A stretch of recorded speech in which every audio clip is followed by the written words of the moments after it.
In February 1959, a group of 9 Soviet tourists went missing in the mountains of the northern Urals. 2 weeks later, their bodies were found at the base of Mount Utterton, which in the language of the indigenous people meant the Mountain of the Dead. The place was named after the leader of the expedition, the Dyatlov Pass. Many years later, American student Holly King became so interested in this case that she decided to gather a new group and go to this mysterious place. The catalyst was a film about an expedition by American scientists who tried to solve the mystery of the Dyatlov group's death but achieved no success. Holly's professor suggested she take up this case for her psychology project, and she invited her friend Jensen to work on it as a film director. They applied for and won a grant. The professor mentioned that she first learned about these events from a novella by Soviet journalist Yarovoy, who soon died in a car accident after the book's release. Jensen suspected that this was how the authorities tried to cover up something terrible. And although people now know a lot about the events of those years, the complete picture remains a mystery. The most common explanation is hypothermic dementia. Although this can happen to those exposed to freezing, in this case, all 9 experienced tourists started undressing at the same time, which is simply impossible. Another frequent explanation is an avalanche. But if they heard the avalanche, why did they sit near the camp for 3 hours without shoes? So there are many answers to this question, one of which involves the secrets of the Russian military, making it seem that the truth will never be known. The first stage of the journey is a flight from Oregon to Chelyabinsk, from where the group will head to the Mountain of the Dead, named by the Mansi people due to a series of unexplained deaths and mysterious disappearances. So the expedition included sound engineer Denise, climber Andy, president of the Northwest Pathfinders Association, who has conquered all the steep peaks in the USA, and his friend Hauser, who spent a whole year conquering the Himalayas. After gathering the group, the guys began to prepare, buying rations, studying maps, and training in the mountains. On January 25th, the team set off. Sometime later, news broke across all US TV channels about the disappearance of 5 Oregon students in the Ural Mountains. Rescuers managed to find their belongings, tents, backpacks, and other equipment. A Russian TV correspondent reported details about the more than strange disappearance of the group of American documentarians, although experts are constructing their versions of the reasons for the disappearance. In winter, the temperature here can drop to -50 degrees, with strong, piercing winds whose direction constantly changes. This means that if a person walks against the wind and thinks they are walking straight, they might actually be walking in circles. There are speculations about the intervention of some extraterrestrial devices, which many witnesses saw in these places, or even about the appearance of the Yeti. The Mansi elders recall rumbling and fiery balls over the mountains on the days when the Dyatlov group disappeared. They consider these places a portal to the other world. The students wanted to repeat the infamous Dyatlov expedition, and it seems they succeeded. Rescuers managed to find a camera that captured the last days of the documentarians' lives.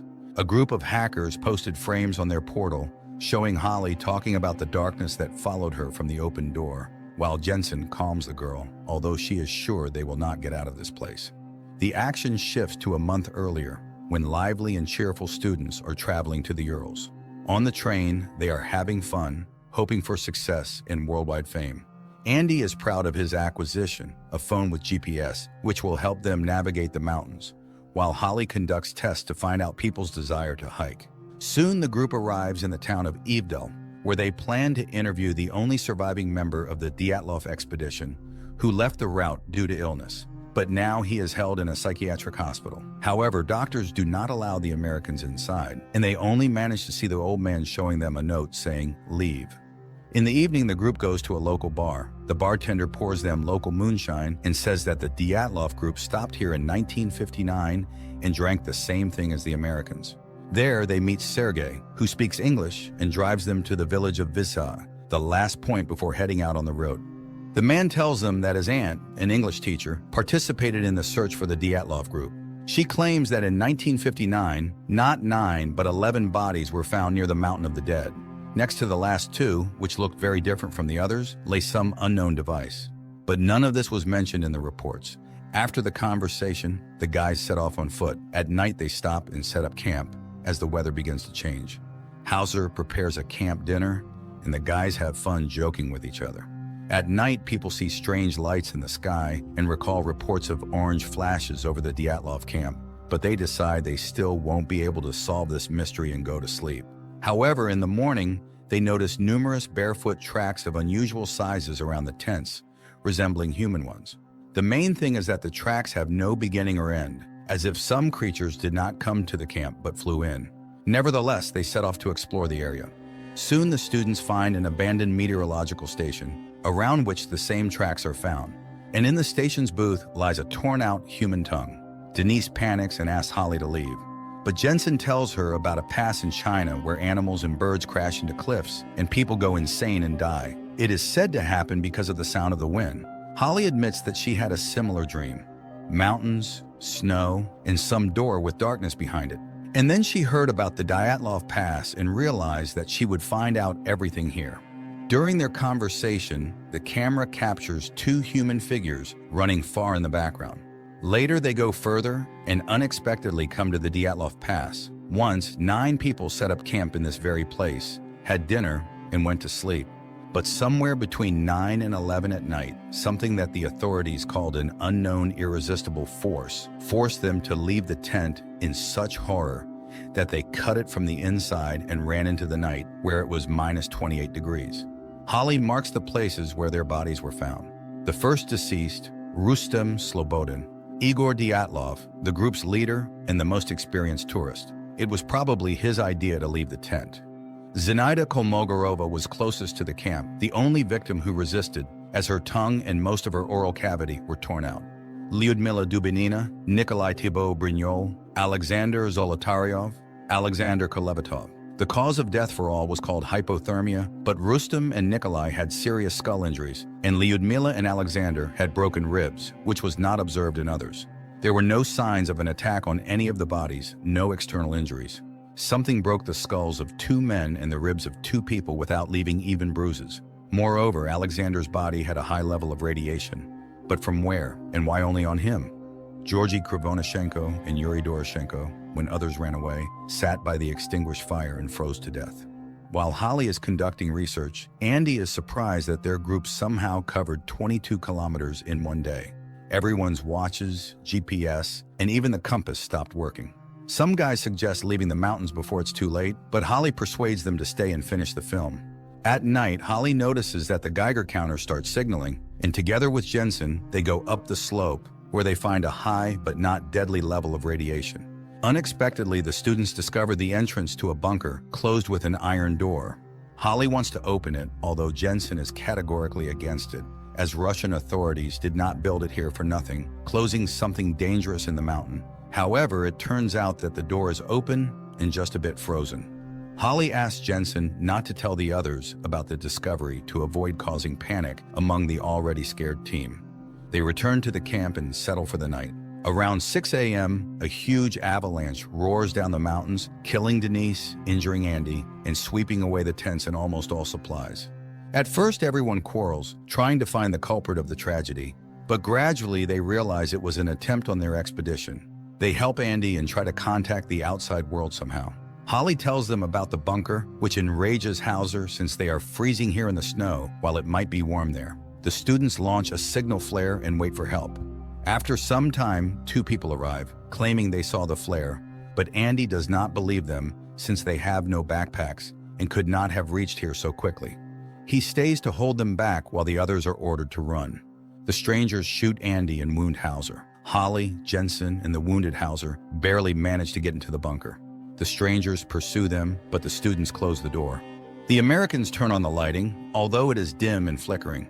Running through the tunnels, they find a laboratory full of various devices and documents, among which are old journals with the names of people who died in the line of duty.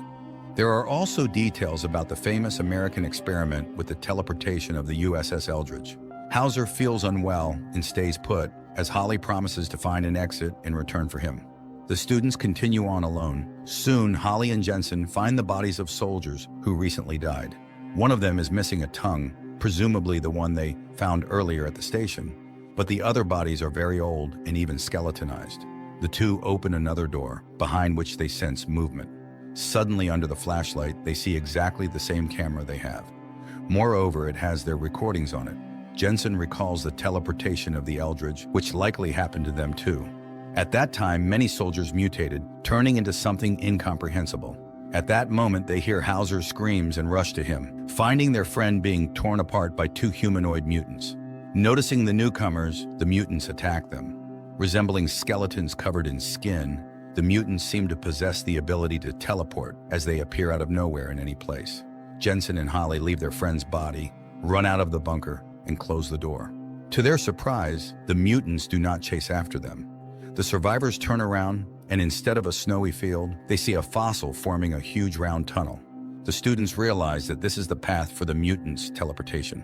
Holly throws debris inside and sees that the passage is activated. Looking around, the couple finds drawings on the walls made by the local inhabitants and understands that they discovered this place, built by an ancient civilization once living under these mountains. Such portals can be anything, even weapons scattered around the world, which explains many great mysteries. They do not know where it might take them, to which space or time, but Jensen suggests they need to mentally focus on the place they intend to go. And it will work. The only place that they both clearly imagine is the surroundings of their camp near the bunker entrance. They have no choice but to head into the tunnel. The plot shifts back to 1959 when a Soviet girl from the search team finds their bodies and is very surprised because the rescuers have already found all 9 participants of the expedition. Approaching Soviet soldiers take the bodies to the bunker, while one major picks up the Americans' camera, not understanding what it is. The soldier wants to place the Americans with the other bodies, but the major orders them to be placed in a separate room for examination by a doctor. Undressing the deceased, the soldiers are astonished by the unusual clothing for the 1950s. The naked bodies of Holly and Jensen, now looking like mutant bodies, are hung on hooks in a separate cell. The sergeant places the camera under a light. When everyone leaves, the creatures begin to revive. The man lifts his head and looks at the woman. She directs her gaze at the camera, and an angel wing tattoo is visible on the right side of her neck, the same one Holly had. Despite some inconsistencies, the storyline adheres to most known facts, although the American-Russian creative team skillfully handled the mystified legacy of the USSR.